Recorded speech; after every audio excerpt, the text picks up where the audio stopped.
पहलगाम पर आतंकी हमला हुआ, पूरा देश एकजुट होकर के निंदा करता है, अफसोस जताता है और केंद्र सरकार को यह यकीन दिलाता है कि ऐसे हमलों का कड़ा जवाब दीजिए और आइंदा ऐसे हमले न हों, इसकी सख्त कार्रवाई कीजिए।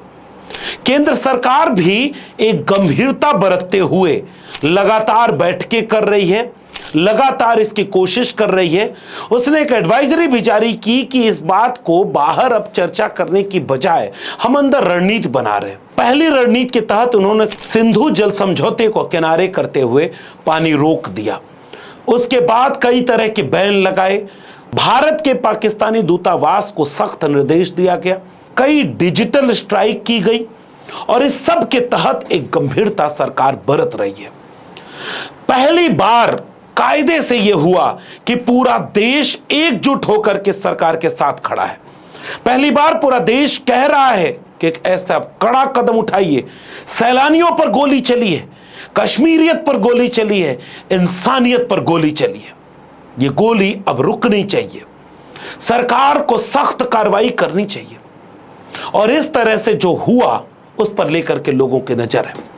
लेकिन इसके साथ कुछ सवालात भी अब धीरे धीरे सुगबुगाहट के तहत सुनाई देने लगे।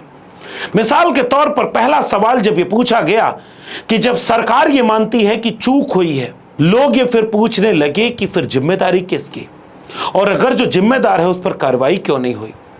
कैसे कोई आतंकी घुसा और कहां चला गया? इंटेलिजेंस कहां था? ये सवाल एक नागरिक के तौर पर सामान्य सवाल है। इन सवालों का यह अर्थ कतई नहीं है कि सरकार के ऊपर हम यह सवाल कर रहे हैं कि आप कोई कार्रवाई मत करो। ये वो सवाल बहुत गंभीरता से, सजगता से, संयम के साथ पूछे जा रहे हैं जो सरकार की जवाबदेही को सुनिश्चित करते हैं। ये सवाल सरकार को इस बात के साथ पूछे जा रहे हैं कि आप कड़ी कार्रवाई करो, आतंकियों को सबक सिखाओ। एक भी बयान किसी का नहीं मिलेगा जो यह कहेगा कि आतंकियों पर कार्रवाई नहीं होनी चाहिए। लेकिन सवाल तो पूछना लोकतंत्र की जिम्मेदारी है। विपक्ष के किसी नेता ने ऐसा कोई सवाल नहीं किया। राहुल गांधी सबसे पहले कश्मीर चले गए, पीड़ितों से मिले, बयान दिया, सर्वदलीय बैठक में शामिल हुए और सरकार को पूरा समर्थन दिया। समाजवादी पार्टी, राष्ट्रीय जनता दल, आम आदमी पार्टी, तृणमूल कांग्रेस, जितने भी विपक्ष के क्षेत्रीय दल हैं, सबने एक राय से सरकार को समर्थन किया। आप कड़ी कार्रवाई लीजिए, पूरा देश आपके साथ खड़ा है। किसी ने उसका विरोध नहीं किया। पुलवामा के तहत तो लोगों ने कहा कि आप एयर स्ट्राइक किए, सबूत दीजिए, इस तरह की बहस भी नहीं हुई। फिर भी टेलीविजन चैनल रोज हिंदू मुसलमान की बहस कर रहा है। उसने ये कतई नहीं दिखाया कि विपक्षी दलों के साथ साथ इस देश के एक एक मुसलमानों ने इस आतंकी हमले की मजम्मत की है, खिलाफ में बोले हैं। और कश्मीर ने तो नायाब तरीके से सड़क पर उतरकर आंदोलन करके इसकी मजम्मत की और इसके खिलाफ बयान दिया, एक राय होकर के, कश्मीर में खड़े होकर के। वहां के विधानसभा में जो पास हुआ, गौर से उमर अब्दुल्ला का यह 1.5 मिनट का भाषण आपको सुनना चाहिए। और यह भाषण इस बात की तरफ इशारा करता है कि हम बेहद गंभीरता से, हम बहुत सलीके से, जिम्मेदारी के साथ देश को मजबूत, एकजुट और अखंड रखने के लिए अपनी सरकार के साथ खड़े हैं। लेकिन तारीफ करनी चाहिए उन लोगों की जो इस तमाम विपरीत परिस्थितियों में भी सरकार के साथ खड़े होकर सरकार से यह तय कर रहे हैं कि आप कड़ा फैसला लीजिए। स्पीकर साहब, जम्मू कश्मीर की सिक्योरिटी जम्मू कश्मीर के इलेक्टेड हुकूमत की फिलहाल जिम्मेदारी नहीं है, लेकिन मैं ये मौका इस्तेमाल करके स्टेटहुड की मांग नहीं करूंगा। मैं किस मुंह से इस पहलगाम के वाकये को इस्तेमाल करके मरकज से कहूंगा ना अब मुझे स्टेटहुड दो? मेरी क्या इतनी सस्ती सियासत है? मुझे क्या इन 26 लोगों के मरने की इतनी कम कदर है कि मैं अब मरकज से जाके कहूंगा ना चलो 26 लोग मर गए, अब मुझे स्टेटहुड दे दो? स्टेटहुड की बात हमने पहले भी की, आगे भी करेंगे, लेकिन लानत हो मुझ पे अगर मैं आज ये कह के मरकज के पास जाऊं कि ना अब 26 मर गए, अब दे दो। देने की बात हम करेंगे, लेकिन इस मौके पर नहीं। इस मौके पर ना कोई सियासत, ना कोई बिजनेस रूल्स, ना कोई स्टेटहुड, ना कुछ और। एक ही चीज ना, इस हमले की कड़ी निंदा और उन 26 लोगों के साथ दिल की गहराइयों से हमदर्दी और ताज़ियत, और कुछ नहीं। ना आज नहीं, टेबल हम किसी और मौके पर थपथपाएंगे, आज नहीं। लेकिन अगर बीच में कोई और सवाल पूछ दे, मीडिया और बीजेपी के नेताओं से पूछ दे कि भाई धर्म और जाति के नाम पर तुम ये आपदा में अवसर क्यों ढूंढने लगे, तुम भी तो धर्म पूछ करके यहां लिंचिंग हुई, उस पर कोई जवाब नहीं दिए। धर्म पूछ करके किराया मांगा जाता है, धर्म पूछ के रहने की जगह, धर्म पूछ के नौकरी। यही सवाल पूछ दिया था मेडुसा, डॉक्टर मेडुसा ने। लखनऊ विश्वविद्यालय में प्रोफेसर है, यही तो सवाल किया, तुम्हारे देश में क्या लिंचिंग नहीं हुई? इस देश में क्या इस तरह से धर्म के नाम पर नफरत, हिंसा और इस तरह का माहौल नहीं बना हुआ है? हमने भी ये बात पूछी कि जाति पूछ करके तो तुमने देश के अंदर जाने क्या क्या किया और आज भी हो रहा है, उसको रोक नहीं पाए। धर्म पूछ करके देश के भीतर अगर माहौल बिगाड़ा जाएगा तो नागरिक होने के नाते यह सवाल पूछा जाएगा कि धर्म और जाति के नाम पर भेदभाव इस देश में हो रहा है और धर्म और जाति के भेदभाव को हम नहीं रोक पाए। क्या यह सवाल पूछने पर मुकदमा हो जाएगा? जी हां, डॉक्टर मेडुसा पर मुकदमा हो गया। एक लोक गायिका जो गीत गा करके सरकार से सवाल पूछती है, नेहा सिंह राठौर, उसने एक सवाल पूछ दिया, उसने एक छोटी सी वीडियो बनाई, उस वीडियो में यह पूछ दिया कि भाई जिम्मेदारी किसकी, जवाबदेही किसकी, उस पर मुकदमा हो गया।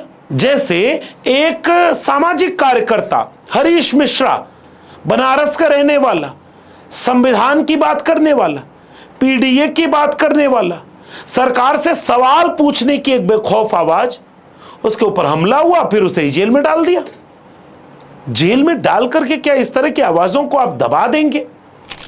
पाकिस्तान के चैनलों को भारत में बंद करके डिजिटल स्ट्राइक किया तो पूरे देश ने तारीफ की, पूरे देश ने कहा कि हाँ भाई पाकिस्तान का सब बंद कर दो, सबूत के साथ बताओ पाकिस्तान को कि तुम ये कर रहे हो। जैसे यूएन में भारत ने सख्ती के साथ पाकिस्तान को कटघरे में खड़ा किया।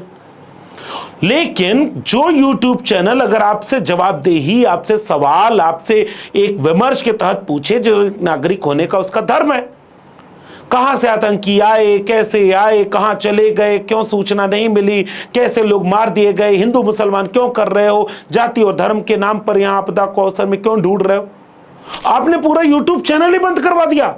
4 PM न्यूज नेटवर्क आज जहां पूरे पत्रकारों का कुनबा चरणों में बैठा हुआ है, दरबार में बैठकर राजा के, वो अपना डिजिटल AI टूल का इस्तेमाल करके स्टूडियो में कोई हेलीकॉप्टर में पत्रकार बैठ करके उड़ रहा है, कोई एंकर युद्ध कराने लगा, कोई पाकिस्तान को पानी बिना मार रहा है, कोई पाकिस्तान को बर्बाद कर दिया, कोई टैंक गोला बारूद से हमला कर दे रहा है टेलीविजन चैनल पे बैठ करके। सरकार से सवाल नहीं कर रहा, सरकार से यह नहीं पूछ रहा है कि अब तक क्या हुआ, किसको सजा मिली। इसका मतलब यह नहीं है कि वो सरकार के खिलाफ है, इसका मतलब यह नहीं है कि इन सवालों को कोई अगर विदेशी हैंडल इस्तेमाल कर लिया तो वो सरकार, वो देश विरोधी है। सरकार से सवाल पूछना जिम्मेदारी तय करता है, सरकार से सवाल पूछना अगली बार किसी ऐसी घटना के न होने देने की जिम्मेदारी तय करता है। चूक जिसकी हुई उसको सजा मिले ताकि अगली बार ऐसी चूक ना हो। लेकिन एक भी व्यक्ति, एक भी नेता, एक भी सामाजिक कार्यकर्ता ने यह नहीं कहा कि सरकार कोई कदम न उठाए, यह नहीं कहा कि आतंकवादियों को सजा न मिले। सख्ती के साथ पूरा देश एकजुट होकर के सरकार से कह रहा है कि कड़ी सजा दो, कड़ा कदम उठाओ, मगर कुछ तो करो। और आप कदम क्या उठा रहे हो? FIR कर रहे हो। आप कदम क्या उठा रहे हो? डॉक्टर मेडुसा पर FIR, नेहा सिंह राठौर पर FIR और 4 PM चैनल को बंद कर दिया। यह इस देश में आपत्तिजनक है। अखिलेश यादव ने इस बात का सवाल उठाते हुए अपनी प्रेस कॉन्फ्रेंस में यह बात कही और फुल वॉल्यूम में वीडियो चलवा दी नेहा सिंह राठौर की, क्योंकि सवाल गलत नहीं थे। राहुल गांधी ने पार्टी की बैठक की और अपने नेताओं को यह इशारा किया कि कोई भी ऐसी बयानबाजी नहीं करेगा जिससे सरकार को यह मौका मिल जाए कि कांग्रेस हमारे साथ नहीं है। क्योंकि कई बार सरकारी चैनल, सरकारी लोग प्रोपोगंडा के तहत यह प्रचारित कर देते हैं कि देश मुसीबत में था और विपक्ष राजनीति कर रहा था। इस बार तो विपक्ष ने कोई राजनीति भी नहीं की। इस बार तो विपक्ष ने कोई ऐसा मौका नहीं दिया। इस बार तो देश के किसी सामाजिक कार्यकर्ता ने यह बात नहीं कही कि सरकार कोई कदम न उठाए। सारा देश एकजुट होकर के कह रहा है कड़ा कदम उठाओ। फिर सवाल पूछने वाले देश विरोधी कैसे हो गए? फिर सवाल पूछने वालों पर एफआईआर क्यों? फिर सवाल पूछने वाले चैनल बंद क्यों हो रहे? अब डराना चाहते हैं क्या? इस देश में अब लोगों को यह बात समझ में नहीं आती क्या? इस देश में क्या आप सवाल पूछने और सवाल करने की सलाहियत नहीं है लोगों को कि आपको जेल में भेजना पड़ेगा? क्या इस देश में यही लोकतंत्र है? अपने घर के भीतर अगर जाति समस्या पर कोई बात करे तो आपने यही कहा कि जातिवाद फैला रहा है। आप एंटी कास्ट मूवमेंट को अपमानित किए और आज आप कह रहे हो कि देश में बाहरी हमला हो रहा है, सरकार की जिम्मेदारी तय नहीं हो रही है। तो भाई सरकार के खिलाफ कैसे कोई हो गया? ये बात पाकिस्तानी कैसे हो गई? ये बात देश विरोधी कैसे हो गई? फिर से कह रहा हूं, जो संजीदगी, जो गंभीरता इस देश के विपक्ष के नेता, तमाम सामाजिक कार्यकर्ता, सामाजिक संगठन निभा रहे, उतनी जिम्मेदारी तो सरकार को भी लेनी चाहिए।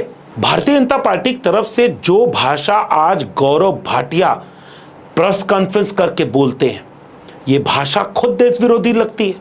यही राहुल गांधी कह रहे थे, नफरत के बाजार में मोहब्बत की दुकान खोलने आया हूं। अब पता चला है कि ये जो दुकान खुल रही है, ये जो मॉल बन रहा है, ये पाकिस्तान के लिए बन रहा है। आप विपक्ष को अपमानित करने के लिए आज विपक्ष के सवालों को, आप जनता के सवालों को देश विरोधी कैसे कह सकते हैं? ये सवाल देश विरोधी कैसे हो सकते हैं? इन सवालों के साथ तो सरकार की जिम्मेदारी तय होती है और मीडिया हाउस लगातार इस बात को पहले छिपाने में लगा था। कश्मीर में जाकर के वो ऐसी रिपोर्टिंग कर रहा था जिसमें कश्मीरी लोग हूट करने लगे। बाद में उसी मीडिया का सुर बदला। उसी मीडिया के कई बड़े एंकरों ने लगातार सवाल पूछे, कहां से आए, कैसे भाग गए, कौन था, हथियार लेकर उतने लोगों को मारा, कोई सुरक्षा बल क्यों नहीं था, जिम्मेदारी क्यों नहीं हुई? ये वही मीडिया सवाल पूछा। कल को तो तुम आज तक, एबीपी न्यूज और तमाम एंकरों पर बैन लगा दोगे।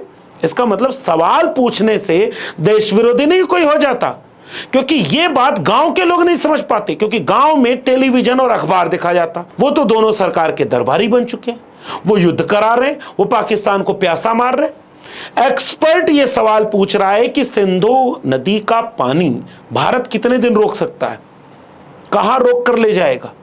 यही सवाल एक बाबा ने भी पूछ दिया, शंकराचार्य ने। जरा इसका भी जवाब दे दो। अब इनको भी मुकदमा कर दोगे क्या? इन बाबाओं के सारी बातों से मैं सहमत नहीं होता, लेकिन जरा ये वाली बात सुनिए जो ये बात कह रहे हैं। आप कह रहे हैं कि हम सिंधु नदी का जल रोक देंगे। आपके पास जल को रोकने या उसको डाइवर्ट करके अपने ही देश में रख लेने का कोई उपाय ही नहीं है।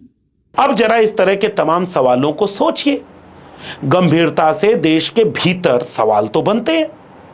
ये तो होगा नहीं कि आप इस समय कुछ पूछिए मत, कुछ बोलिए मत। तो विपक्ष पूरा तो आपके साथ खड़ा है, इस देश का पूरा मीडिया आपके साथ खड़ा है, इस देश का सामाजिक कार्यकर्ता आपके साथ खड़ा है। आप उसे देश विरोधी कैसे कह सकते हो? आप उनके ऊपर मुकदमा करके उनका चैनल कैसे बंद करा सकते हो?